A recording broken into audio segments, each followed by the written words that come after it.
আমার আল্লাহ তাআলা বলতেছেন আফারা ফি বুয়ুতিকুম ওয়ালা তাবারাজানা তাবারুজান জাহিলাতিল্লাহ। আমার আল্লাহ তাআলা জানিয়ে দিচ্ছেন, ঘোষণা করে দিচ্ছেন পর্দা সম্পর্কে। আমার আল্লাহ তাআলা বলতেছেন যে তোমরা নারীদেরকে আল্লাহ তাআলা বলতেছেন তোমরা পর্দা করো। কিভাবে পর্দা করো? তোমরা যখন রাস্তাঘাটে চলাফেরা করবা, যখন ঘরের থেকে বাহিরে বের হবা, তখন তোমরা পর্দার মাধ্যমে তোমরা বের হবা। তোমাদের ফেসটা যেন পুরুষের যেন না দেখে।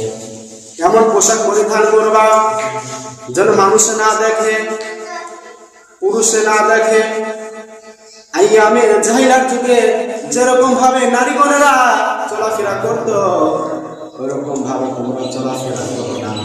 তোমরা পর্দার সাথে তোমরা যখন তোমরা বাহিরে বের হবা, তোমরা পর্দার সাথে বাহিরে বের হবা।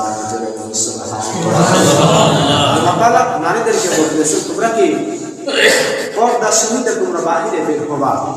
বেপর্দা বেহায়াপনা ভাবে রাস্তা থেকে বেরো না।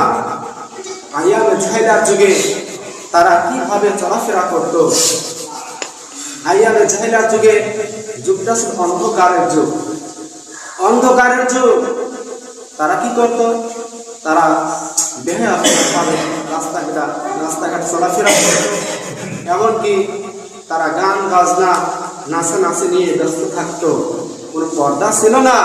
আল্লাহ নবী রাহমাতুল আলামিন এসে বললেন যে এরকম ভাবে তোমরা চলাফেরা করো না, বেহায়াপনা ভাবে চলাফেরা করো না, যেন এর কঠিন শাস্তি হতে পারে। তোমাদের কঠিন শাস্তি হতে পারে। কেননা জিনা ব্যভিচার কি অহরহ বেড়ে চলেছে, একমাত্র বেপর্দাহীন ভাবে চলাফেরা হওয়ার কারণে। আমি আপনি যারা নামাজ কালাম পড়ে না, বেহায়াপনা করে চলাফেরা করে, দেখেন এদের কারণে মূল কি আমাদের কারণে কি জিনা ব্যভিচার বেড়ে চলেছে। কেননা বাড়ির প্রেসিডেন্ট হলো আপনি, একটা বাড়ির প্রেসিডেন্ট হলো কি একটা পুরুষ।